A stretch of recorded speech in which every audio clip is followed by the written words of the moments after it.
Dengan terlampauinya target-target vaksinasi dalam negeri, bahkan vaksinasi COVID bagi anak remaja dari usia 12 tahun ke atas, Amerika Serikat bisa memfokuskan perhatiannya pada bantuan vaksinasi ke negara-negara lain.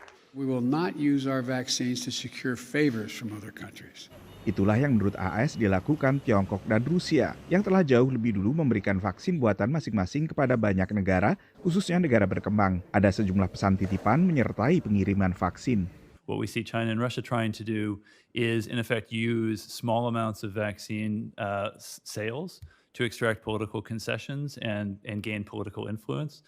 What we want to do is use a mass response to end the pandemic and let that be the legacy of what America is trying to do here. Salah satu langkah terbaru pemerintahan Joe Biden menambah 20 juta dosis vaksin AstraZeneca ke COVAX, sehingga total pasokan AS ke COVAX mencapai 80 juta dosis vaksin AstraZeneca, selain bantuan $4 miliar bagi mekanisme distribusi yang dikelola PBB tersebut.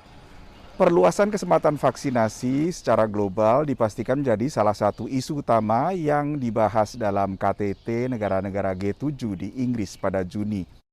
Negara-negara industri dengan perekonomian terkaya ini diharapkan bisa mengambil peran terdepan dalam upaya untuk mengatasi kesenjangan antara negara-negara berkembang dengan negara-negara industri dalam hal vaksinasi. Tapi negara-negara yang sama selama ini juga dituding sebagai penimbun vaksin. Wealthy countries could vaccinate 100% of their population, including children, and still have 1.3 billion doses left over to share. And if we look at more realistic numbers, like say 70% of their population, there would be almost 2 billion doses to share. So what we're asking these wealthy countries to do is look at their pipeline of vaccines and start making plans to share doses immediately so that we can be scaling up vaccine access around the world. Dibandingkan Tiongkok dan Rusia, AS juga lebih berpengalaman memimpin penanggulangan krisis kesehatan global. Whether it's the Ebola pandemic in West Africa or its contribution to the Global Fund to fight AIDS, tuberculosis, and malaria, I'm very confident that the US is going to step up and play an important leadership role in the global COVID-19 response going forward. Utusan khusus Biden untuk respons pandemi secara global menyamakan bantuan AS dengan Marshall Plan.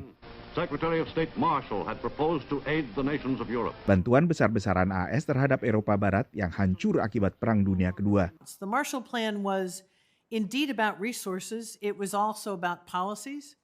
It was also about markets and dealing with the economic impacts of World War II. And similarly, we've got the same kinds of impacts in this pandemic. I think it is worth thinking that boldly. Di luar bantuan terhadap COVAX, AS juga mendukung penangguhan paten vaksin di Forum Organisasi Perdagangan Dunia (WTO). Dari Washington DC, Nova Purwadi, VOA.